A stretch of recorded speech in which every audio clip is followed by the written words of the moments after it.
제1부 마르틴 루터, 거룩한 성체를 뒤흔든 위험한 사랑과 거침없는 폭로. 하이라이트. 생선통에 숨어 탈취한 수녀들, 그리고 주동자 루터. 여러분, 1523년 부활절 전날 밤의 공기를 한번 상상해보세요. 칠흑 같은 어둠이 깔린 독일 비텐베르크 근교의 님부셴 수녀원 뒷문. 평소라면 기도 소리만 들렸을 리 비릿한 냄새가 진동하는 마차 한 대가 서 있습니다. 마차 위에는 거다란 청어 생선통들이 잔뜩 실려 있었죠. 그런데 말입니다. 이 비릿한 생선통 뚜껑을 열었을 때 무엇이 들어 있었는지 아시나요? 놀랍게도 썩은 생선이 아니라 잔뜩 겁에 질린 채 숨을 죽이고 있던 9명의 수녀들이었습니다. 당시 수녀가 담장을 넘는다는 건 목숨을 걸어야 하는 일이었습니다. 교회의 법과 국가의 법을 동시에 어기는, 요즘 말로 하면 국가급 보안시설 탈옥과도 같은 대사건이었죠. 그런데 이 위험천만한 탈출 작전의 배후 조종자가 누구였을까요? 바로 로마 교황청의 공공의 적 1호로 찍혀있던 마르틴 루터였습니다. 루터는 왜 거룩한 수녀들을 생선 비린내가 진동하는 통에 담아 빼돌렸을까요? 단순한 납치였을까요? 아닙니다. 이건 당시 중세를 지탱하던 독신주의라는 거대한 성벽에 날린 루터의 가장 로맨틱하고도 파괴적인 선전포고였습니다. 이 작전 끝에 루터의 운명을 바꾼 여인, 카타리나 폰 보라가 기다리고 있었죠. 자, 성인 봄자의 초상화 뒤에 숨겨진 루터의 인간적인 민낯과 그 뜨거운 사랑의 기록을 지금부터 본격적으로 파헤쳐보겠습니다. 이야기가 더 깊어지기 전에 구독과 좋아요 한 번만 꾹 눌러주세요. 첫 번째, 충격과 스캔들. 교황은 적그리스도다. SNS보다 빨랐던 95개조 반박문의 파급력. 1517년 10월 31일, 비텐베르크 성교회의 문짝에 종이 한 장이 붙습니다. 요즘 말로 하면 페이스북이나 인스타그램에 대나무숲 폭로글을 올린 것과 비슷할까요? 루터가 올린 이 글의 핵심은 아주 명료했습니다. 돈으로 천국행 티켓을 판다니 제정신인가요? 당시 교황청은 성 베드로 성당을 짓느라 예산이 부족해지자 면죄부라는 묘한 파생 상품을 팔고 있었습니다. 헌금함의 동전이 짤랑하고 떨어지는 순간 영혼이 연옥에서 솟구쳐 오른다 등 화려한 카피 문구를 앞세웠죠. 루터는 이 꼴을 도저히 못 봐준 겁니다. 루터는 분노에 차서 외쳤습니다. 교황이 정말 자비롭다면 왜 돈을 받고 영혼을 구해주는가? 그냥 공짜로 구해주면 안 되는가? 이 폭로는 단 2주 만에 독일 전역으로, 4주 만에 전 유럽으로 퍼져나갔습니다. 당시 갓 발명된 금속 활판 인쇄기는 요즘의 알고리즘 추천보다 더 무섭게 루터의 글을 실어날랐죠. 교황청 입장에서 루터는 갑자기 나타나 시총 1위 기업의 회계 부정을 폭로한 위험한 유튜버나 다름없었습니다. 루터는 결코 얌전한 선비가 아니었습니다. 그의 펜은 칼보다 날카로웠고 그의 입담은 거침없는 독설로 가득했으니까요. 두 번째, 충격의 대화. 내 말 철회하라고 내 양심이 허락지 않소. 보름스 국회의 결단. 루터의 폭로가 이어지자 당대 최고의 권력자였던 신성 로마 제국 황제 카를 5세가 루터를 소환합니다. 보름스라는 도시에서 열린 국회는 말 그대로 루터를 향한 인민재판의 장이었습니다. 빽빽하게 들어찬 귀족들과 성직자들, 그리고 압도적인 위엄의 황제 앞에 선 루터. 그들 앞에는 루터가 쓴 책들이 수북이 쌓여 있었습니다. 이 쓰레기 같은 글들이 다 네가 쓴 거냐? 당장 취소해. 루터는 잠시 망설였습니다. 그도 인간이었으니까요. 죽음의 공포가 눈앞을 스쳤을 겁니다.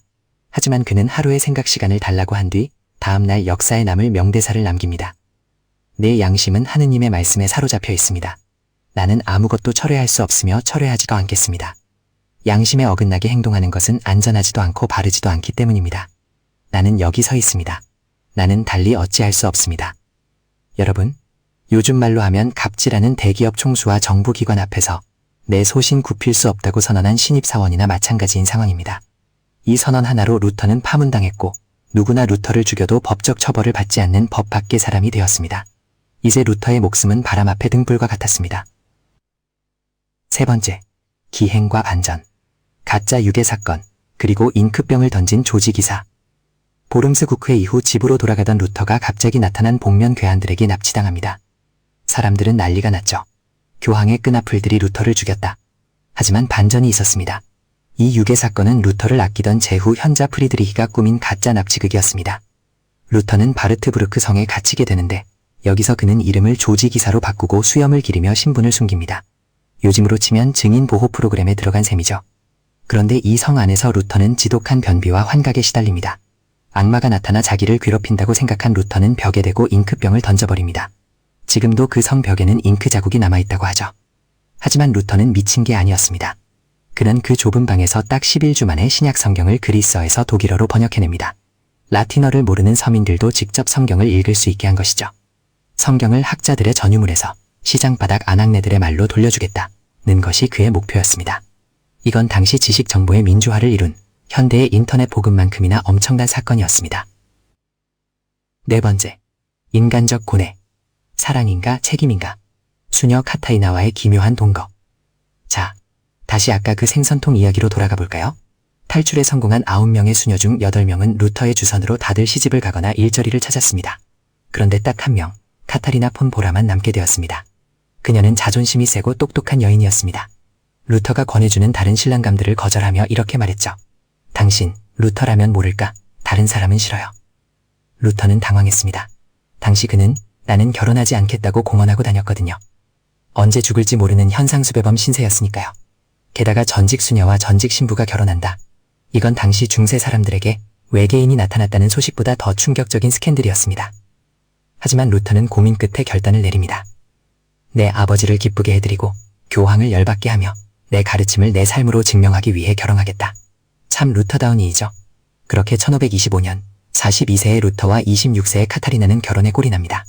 이 결혼은 단순히 두 남녀의 만남이 아니라 사제 독신주의라는 수천 년의 관습을 캐부순 거대한 사회적 실험이었습니다. 다섯 번째, 아름다운 사랑. 나의 주님 카티, 루터의 심장을 녹인 아내. 루터는 아내 카타리나를 나의 주님 카티라고 불렀습니다. 이 말은 반은 존경이고 반은 농담이었죠. 카타리나는 집안 경제를 엉망으로 관리하던 루터를 대신해 살림을 맡았습니다. 루터는 돈이 생기면 가난한 사람들에게 다 주워버리는 스타일이었고 집에는 매일 손님들이 수십 명씩 들이닥쳤으니까요. 카타리나는 집 뒷마당에 채소를 기르고 소를 키우고 심지어 맥주를 직접 양조해서 팔기도 했습니다. 루터는 아내가 만든 맥주를 마시며 행복해했죠. 루터는 아내에게 쓴 편지에서 이렇게 고백합니다. 나는 프랑스나 베네치아와도 나의 카티를 바꾸지 않을 것입니다. 하느님이 그녀를 내게 주었기 때문입니다. 여러분, 요즘으로 치면 경제관념 제로인 프리랜서 작가 남편 뒷바라지하며 1인 기업가로 거듭난 슈퍼우먼 아내의 모습입니다. 루터의 종교개혁은 사실 카타리나라는 든든한 버팀목이 없었다면 불가능했을지도 모릅니다. 가사노동과 양조, 육아까지 해내며 남편의 지적활동을 지원한 카타리나야말로 진정한 종교개혁의 숨은 동인이었던 셈이죠. 다섯 번째, 인간적 공감. 내로남불과 버럭 루터. 인간적인, 너무나 인간적인. 루터는 성인군자가 아니었습니다. 그는 화를 잘 내고 입이 거칠기로 유명했습니다. 논쟁할 때는 상대방에게 당나귀, 돼지 같은 육두문자를 서슴지 않았죠. 요즘 SNS에서 키보드 배틀을 뜨면 계정 정지당하기 딱 좋은 스타일입니다. 그의 내로남불 기질도 대단했습니다. 자기는 교황의 권위에 저항했으면서 정작 농민들이 자기를 믿고 혁명을 일으키자 반란군들을 미친 개 잡티 때려잡아라며 제후들의 편을 들었습니다. 이 사건으로 수만 명의 농민이 학살당했고 루터는 평생 이 비판에서 자유롭지 못했습니다. 또한 그는 지독한 유대인 혐오자이기도 했습니다. 말년에 쓴 글들은 차마 입에 담기 힘들 정도로 잔인했죠. 그들의 회당을 불태워라 같은 말들은 훗날 나치 독일에 악용되기도 했습니다. 여러분, 위인이라고 해서 모든 면이 훌륭한 건 아닙니다. 루터는 찬란한 빛만큼이나 깊은 어둠을 가진 사람이었습니다. 하지만 그 어둠마저도 루터라는 인간의 실체였죠. 다섯 번째, 가치관과 돈. 루터는 돈에 대해 매우 독특한 태도를 보였습니다.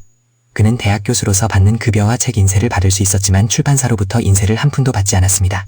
하느님의 말씀을 전하는데 돈을 받을 수 없다는 소신 때문이었죠. 덕분에 출판사들만 녹아났죠.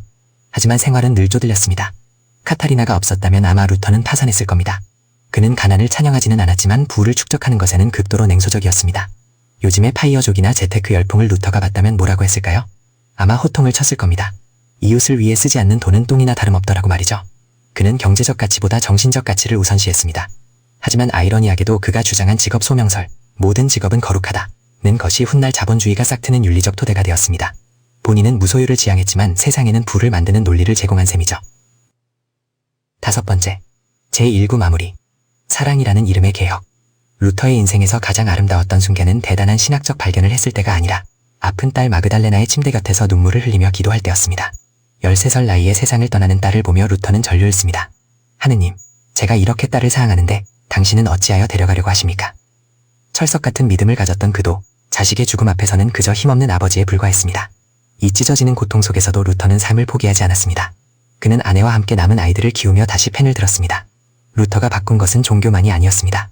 그는 가정을 성소로 만들었고 일상을 예배로 만들었습니다. 식탁에서 아이들과 웃고 떠들며 신학을 논하던 그의 모습은 거룩함이란 먼 곳에 있는 것이 아니라 바로 우리 곁에 있다는 것을 증명해 보였습니다. 자, 이제 1부에서는 루터의 충격적인 스캔들과 뜨거운 사랑 이야기를 살펴보았습니다. 하지만 이야기는 여기서 끝이 아닙니다. 제2부에서는 루터가 세상을 바꾼 결정적인 업적들과 그의 말년에 닥친 거대한 위기, 그리고 그가 오늘날 우리에게 남긴 진짜 유산이 무엇인지 더욱 깊이 있게 들여다보겠습니다. 마틴 루터, 혁명의 불꽃 뒤에 숨겨진 인간의 고뇌와 유산. 하이라이트. 내 혀를 잘라도 내 양심은 멈추지 않는다. 죽음의 문턱에서 던진 주사위. 여러분, 한밤중에 방문을 두드리는 거친 소리를 상상해 보세요. 당시 유럽에서 교황의 파문장을 받는다는 건 사회적인 사형 선고나 다름없었습니다. 1521년 1월 루터의 손에 쥐어진 것은 차가운 가죽 봉투에 담긴 교황 레오 10세의 파문 칙령이었죠. 보통 사람 같으면 사시나무 떨듯 떨며 무릎을 꿇었을 텐데 루터는 어떻게 했을까요?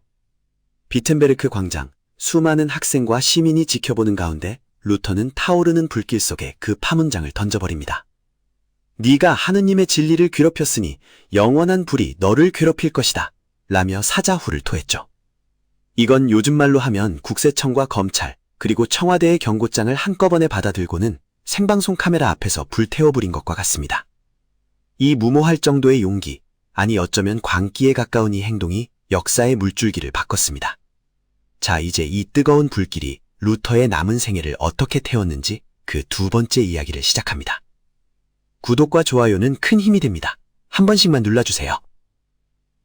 자, 이제 9번째 이야기를 시작합니다. 루터 인생에서 가장 뼈아픈 비판을 받는 지점이 바로 1524년에 터진 독일 농민전쟁입니다. 처음에는 루터의 만인 사제설, 즉 모든 인간은 평등하다는 외침에 용기를 얻은 농민들이 들고 일어났습니다. 루터 선생님도 우리가 평등하다고 했잖아. 영주들의 착취에서 벗어나자 라며 루터를 정신적 지주로 삼았죠. 그런데 여기서 반전이 일어납니다. 반란이 격해지고 영주들의 성이 불타기 시작하자 루터가 돌연 태도를 바꿉니다. 그는 살인하고 강도질하는 농민 무리에 대항하여라는 아주 무시무시한 제목의 글을 발표합니다. 비밀리에든 공개리에든 그들을 찌르고 치고 목 졸라 죽여야 한다. 미친 개를 죽이듯이 말이다. 여러분, 믿어지시나요? 어제까지만 해도 자유를 외치던 입에서 나온 말입니다. 결국 수만 명의 농민이 무참히 학살당했습니다. 농민들 입장에서는 루터한테 뒤통수 제대로 맞았다는 말이 절로 나왔겠죠. 루터는 왜 그랬을까요? 아니면 비겁한 변심이었을까요? 이 사건으로 루터는 민중의 지지 상당 부분을 잃게 됩니다. 자, 이제 11번째 이야기를 시작합니다. 우리가 루터를 성인군자로만 생각하면 오산입니다. 말년의 루터는 아주 지독한 독설가이자 혐오론자가 되었습니다. 특히 유대인에 대한 그의 태도는 현대적인 시각에서 보면 도저히 용납하기 힘든 수준이었죠. 초기에는 그들도 우리 이웃이다 라며 온건한 태도를 보였지만 그들이 개신교로 개종하지 않자 분노가 폭발합니다. 1544년에 쓴 유대인들과 그들의 거짓말에 관하여 라는 책을 보면 정말 입이 다물어지지 않습니다. 그들의 회당에 불을 지르고 집을 파괴하며 랍비들의 혀를 뽑아야 한다는 식의 주장을 쏟아냈습니다. 이 글들은 수백 년 뒤 나치 독일의 히틀러가 유대인을 학살할 때 아주 훌륭한 명분으로 악용되었습니다. 요즘으로 치면 영향력 있는 인플루언서가 특정 집단을 향해 혐오 표현을 쏟아낸 셈입니다. 루터는 자신의 신학적 확신이 너무 강한 나머지 자신과 뜻이 다른 이들을 악마화하는 치명적인 약점을 보였습니다. 위대한 종교개혁자라는 이름 뒤에 숨겨진 이 잔인한 편견, 우리가 반드시 직시해야 할 루터의 민낯입니다. 자, 이제 11번째 이야기를 시작합니다. 루터는 강철 같은 남자였지만 자식 앞에서는 한없이 무너지는 아빠였습니다. 그에게는 사랑하는 딸 마그달레나가 있었죠. 13살 되던 해 마그달레나가 병석에 눕게 됩니다. 루터는 침담 앞에서 무릎을 꿇고 울부짖으며 기도했습니다. 하느님, 제가 이렇게 딸을 사랑하는데 당신은 어찌하여 이 아이를 데려가려 하십니까? 제가 가진 모든 것을 드릴 테니 아이만은 살려주십시오. 하지만 아이는 결국 세상을 떠납니다. 관에 못지라는 소리가 들릴 때 루터는 비명을 지르듯 외쳤습니다. 오, 나의 사랑하는 딸 마그달레나야. 너는 나중에 다시 일어나서 별처럼 빛나겠지.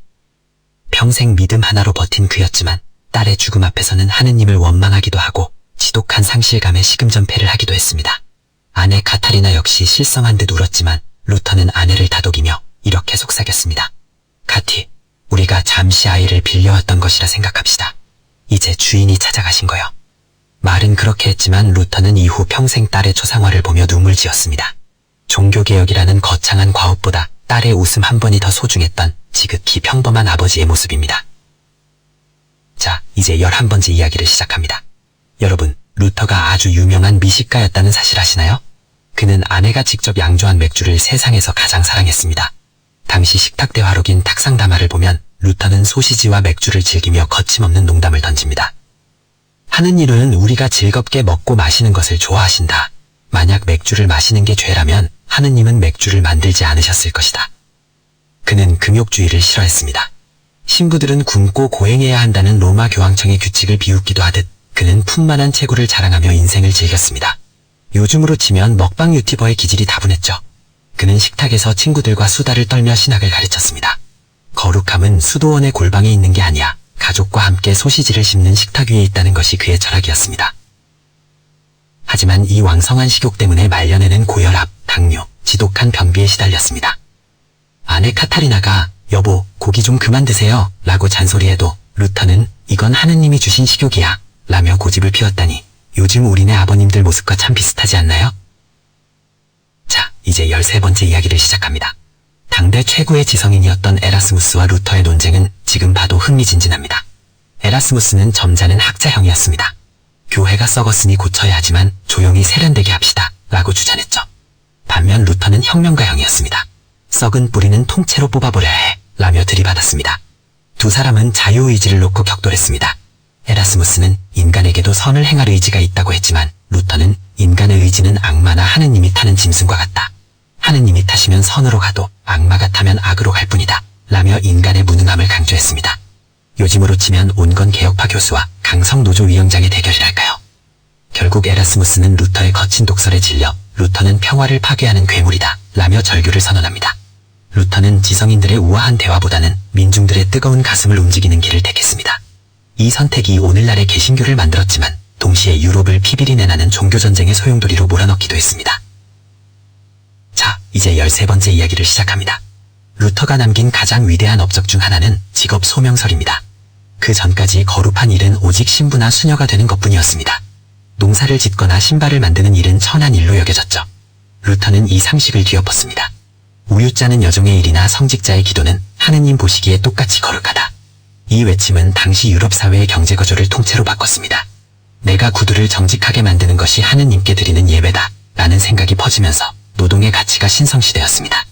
이것이 바로 막스 베버가 말할 프로테스탄트 윤리와 자본주의 정신의 뿌리가 된 것이죠. 오늘날 우리가 내 일에 자부심을 갖자고 말하는 근거를 500년 전 루터가 마련해준 셈입니다. 그는 예배단 안의 하느님을 세상 밖 일터의 현장으로 끌어내렸습니다. 여러분이 오늘 하루 성실히 사신 그 시간 자체가 루터의 관점에서는 가장 거룩한 기도였습니다. 자, 이제 13번째 이야기를 시작합니다. 자, 이제 이야기의 마지막에 이르러서야 루터의 시작을 들여다봅니다. 1483년 독일 아이슬레벤의 한 가난한 광부 집안에서 루터는 태어났습니다. 아버지는 아들이 법률가가 되어 가문을 일으키길 바랬죠. 루터는 공부를 아주 잘했습니다. 하지만 22살의 어느 여름날 인생을 바꾼 사건이 터집니다. 길을 가던 루터 옆으로 거대한 번개가 떨어졌습니다. 죽음의 공포 앞에서 루터는 땅에 엎드려 소리쳤습니다. 성 안나요. 저를 살려주시면 신부가 되겠습니다. 아버지는 펄쩍 뛰며 반대했습니다. 법 공부해서 출세해야지 웬 신부냐. 하지만 루터는 고집을 꺾지 않았습니다. 그가 수도원에 들어갔을 때 그는 누구보다 열심히 고행했습니다. 죄를 씻기 위해 바닥을 닦고 밤새 기도했죠. 하지만 마음의 평안은 오지 않았습니다. 그러다 성경에서 발견한 한 문장, 의인은 믿음으로 말미암아 살리라 는 말씀이 그의 영혼을 관통했습니다. 광부의 아들로 태어나 법학도를 꿈꾸다 번개 한 번에 운명이 바뀐 남자. 그의 시작은 이렇게 극적이고도 두려움 가득한 순간이었습니다. 자, 이제 13번째 이야기를 시작합니다. 루터의 마지막은 화려하지 않았습니다. 그는 평생 심장병, 결석, 중이염, 그리고 우울증과 싸웠습니다. 1546년 2월 그는 자신이 태어난 고향 아이슬레벤에서 숨을 거둡니다. 마지막 순간 제자들이 물었습니다. 선생님, 당신이 가르친 교리를 붙들고 죽음을 맞이하시겠습니까? 루터는 희미하게 대답했습니다. 네, 자. 그의 주머니에서는 작은 메모지 한 장이 발견되었습니다. 거기에는 이렇게 적혀 있었죠. 우리는 거지다. 이것은 참말이다. 평생 세상을 호령했던 거인의 마지막 고백치고는 참으로 겸손하고도 처절합니다. 하느님 앞에서는 그저 자비가 필요한 거지에 불과하다는 그의 평생 신념이 그 종이에 담겨 있었던 것이죠. 그는 죽어서 비텐베르그 선교회 지하에 묻혔습니다. 29년 전 자신이 반박문을 붙였던 바로 그 교회였죠. 루터는 떠났지만 그가 지핀 불길은 여전히 꺼지지 않고 세상을 태우고 있습니다. 이제 17번째 이야기를 시작합니다. 여러분, 오늘 마틴 루터의 불꽃 같은 생애를 함께 훑어보았습니다. 자식을 버리는 아픔을 겪고 독서를 내뱉으며 때로는 민중을 배신했다는 비난을 받으면서도 끝까지 양심의 목소리를 따랐던 남자. 그가 우리에게 묻습니다. 당신은 무엇에 당신의 양심을 걸고 있습니까? 세상의 유행인가요? 아니면 변하지 않는 진리이다요? 루터는 완벽한 성인이 아니었습니다. 우리처럼 실수하고 화내고 편견에 사로잡히기도 했던 연약한 인간이었죠. 하지만 그 연약함을 뚫고 나온 그의 소신이 세상을 바꿨습니다. 나 여기 서 있습니다. 나는 달리 어찌할 수 없습니다. 루터의 이 당당한 외침이 인생의 후반전을 살아가는 우리 시니어들에게 나답게 살 용기를 주는 응원가가 되었으면 합니다. 비록 몸은 늙고 세상은 변해도 우리 가슴속에 꺾이지 않는 양심의 잉크병 하나는 간직하며 삽시다. 지금까지 감성 저널리스트가 전해드린 마틴 루터의 거친 일기였습니다. 함께 해주셔서 감사합니다. 구독과 좋아요는 다음 위인을 모셔오는 데 큰 힘이 됩니다.